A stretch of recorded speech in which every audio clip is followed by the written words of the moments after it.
সরষে ইলিশ রান্না আপনারা সবাই করে থাকেন, সেটাও খুব ভালো হয়। আমি যেভাবে আজ সরষে ইলিশ রান্না করলাম, আশা করি সেটাও আপনাদের কাছে খারাপ লাগবে না। নমস্কার, আপনারা এখন দেখছেন রান্না ভালোবাসি। রান্না ভালোবাসির আরও একটা নতুন রেসিপি নিয়ে আপনাদের সবাইকে স্বাগত জানাই। আজ আমাদের রেসিপিতে থাকছে সরষে ইলিশ। এই সরষে ইলিশ রান্না করার জন্য এখানে আমি কয়েক পিস ইলিশ মাছ নিয়েছি। ওটা ভালো করে ধুয়ে পরিষ্কার করে জল ঝরিয়ে একটা পাত্রের মধ্যে নিয়ে নিয়েছি। এখন আমি এর মধ্যে কয়েকটা জিনিস মিশিয়ে নেব। পরিমাণ মতো নুন দেব, হলুদ দেব, আর অল্প একটু কাঁচা লঙ্কা বাটা দেব, আর 1 টেবিল চামচ সর্ষের তেল দেব। এই সময় একটু কাঁচা লঙ্কা বাটা দিলে সর্ষে ইলিশ বা ইলিশের যে কোনো পদ রান্না করি না কেন, এই সময় একটু কাঁচা লঙ্কা বাটা মেখে দিলে ইলিশ মাছের টেস্ট আরও একটু বেড়ে যায়। এবার এই সব কিছু দিয়ে খুব ভালো করে মাছটা মেখে নেব। একটু সময় নিয়ে প্রত্যেকটা মাছের মধ্যে সব কিছু খুব সুন্দর করে মেখে নিতে হবে। মেখে নেওয়ার পর 15 থেকে 20 মিনিট এটা রেখে দিতে হবে। এখানে আমি 20 মিনিট রেখে দিয়েছিলাম। হাতে সময় কম থাকলে আপনারা 10 মিনিটও রেখে দিতে পারেন।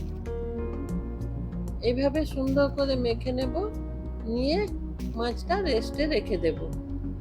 ততক্ষণে আপনারা প্লিজ একটা লাইক দিয়ে দিন। লাইক দিয়ে ভিডিওটা কন্টিনিউ করুন। এই যে খুব সুন্দর করে মেখে নিয়েছি, এখন এটা রেখে দেব 20 মিনিট। এটা সাইডে রেখে আপনার একটা মশলা রেডি করে নেব। এই সরষে ইলিশ রান্না করার জন্য আমি মশলাটা শিলনোড়াতেই আজ বাটব। এখানে একটা ছোট্ট বাটি নিয়েছি, সেখানে 1 চামচ সাদা সর্ষে, 1 চামচ কালো সর্ষে আর 1 চামচ পোস্ত নিয়ে নেব। নিয়ে এটা আমি শিলনোড়ায় বেটে নেব।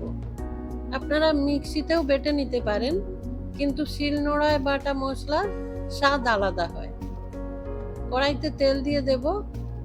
এখানে আমি মাছ ভাজবো না, সরাসরি তেলের মধ্যে তেল গরম করে ফোড়ন দিয়ে দেব। ফোড়নে শুধুই কালো জিরে দেব, আর অন্য কিছু দেব না। এটা ভালো করে একটু ভেজে নেব। কালো জিরে ভাজার একটা সুন্দর গন্ধ বেরোলে সেখানে আদা বাটা দিয়ে দেব। 1/2 চামচ আদা বাটা দিয়েছি, আর 1/2 চামচের থেকে একটু কম কাঁচা লঙ্কা বাটা দিয়ে দেব। দিয়ে ভালো করে মিশিয়ে নেব।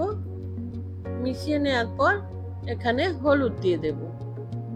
হলুদ দেওয়ার পর কাঁচা লঙ্কা আদা খুব বেশিক্ষণ কষাবো না, অল্প সময় কষিয়ে নেব। এখানে অল্প সময় কষিয়ে নেওয়ার পর সেই বেটে রাখা সর্ষে পোস্ত মিশ্রণ সেটা দিয়ে দেব।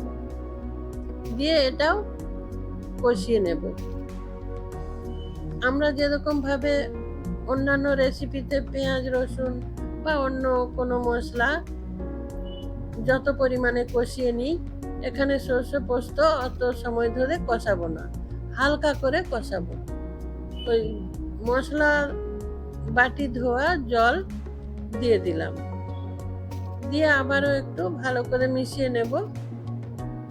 মিশিয়ে নেওয়ার পর এখানে পরিমাণ মতো জল দেব। নুন দিয়ে দেব এখন পরিমাণ মতো। নুনটা পরে টেস্ট করে নেবেন।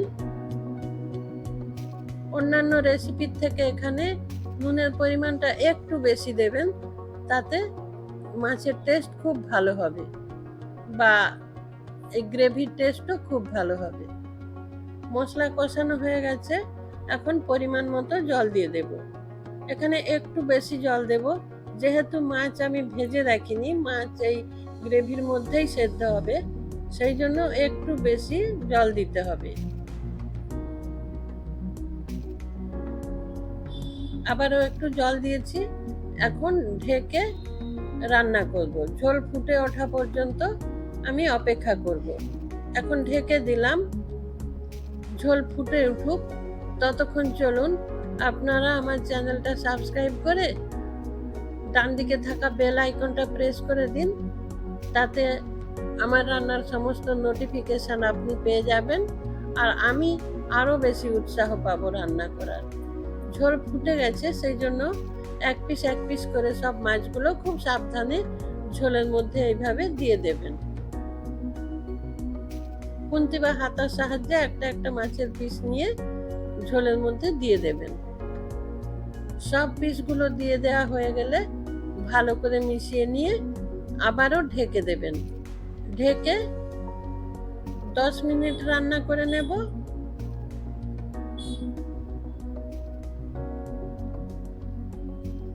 10 মিনিট পর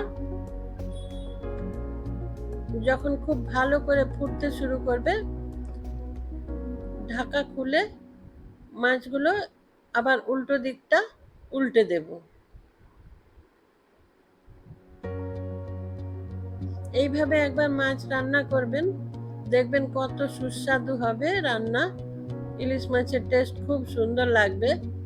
যদি ভালো লাগে আমাকে কমেন্ট করে জানাবেন কেমন লাগলো, আর আপনাদের বন্ধুদের সাথে শেয়ার করবেন, তাতে তারাও এই রেসিপি দেখতে পারবে। উল্টে দিয়েছি সব মাছ, এখন আবারও ঢেকে দেব। আবার 5 মিনিটের জন্য ঢেকে দিলাম। এই সময় গ্যাসের ফ্লেম মিডিয়ামে রেখে দেবেন, হাই ফ্লেমে দেবেন না, তাতে ঝোল কমে যাবে, মাছ সেদ্ধ হবে না। এখানে গ্রেভিটা আমি আরো একটু ঘন করে নেব। আবারও মাছটা একবার উল্টে দিচ্ছি।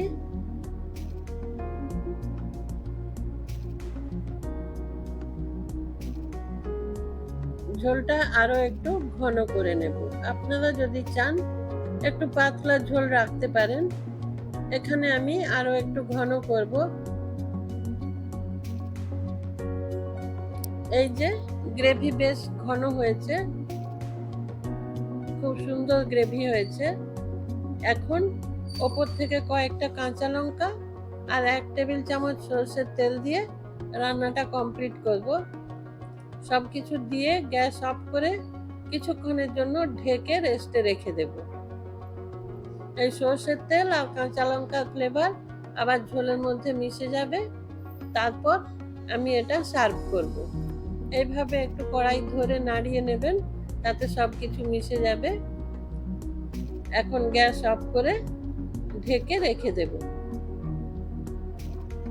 আমার সমস্ত বন্ধুরা যারা এতক্ষণ আমার সঙ্গে ছিলেন, সবাইকে অসংখ্য ধন্যবাদ। কমপ্লিট হয়ে গেছে। নমস্কার, ভালো থাকবেন সবাই।